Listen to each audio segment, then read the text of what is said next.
nang kapang ibong jang say hin hibig bon kelang abolon doong hebon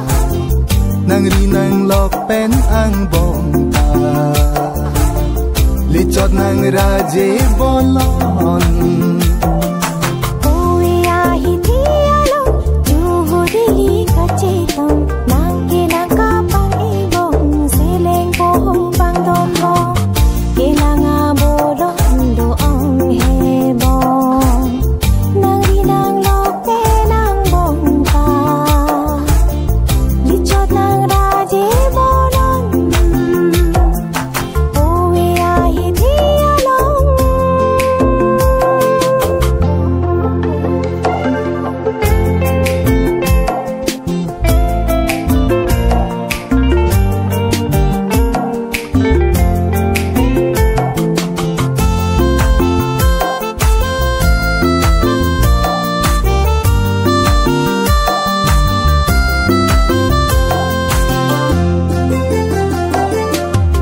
Nerindi nang celo joy api anta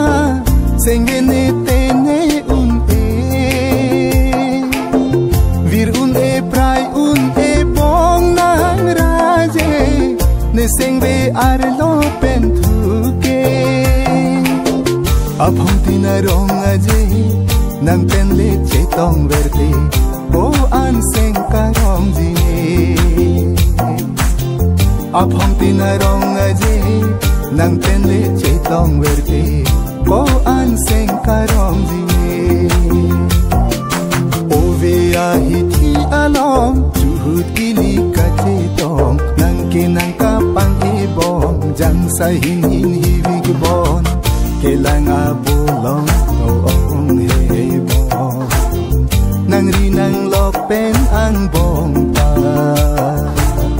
lichot nang raje bolon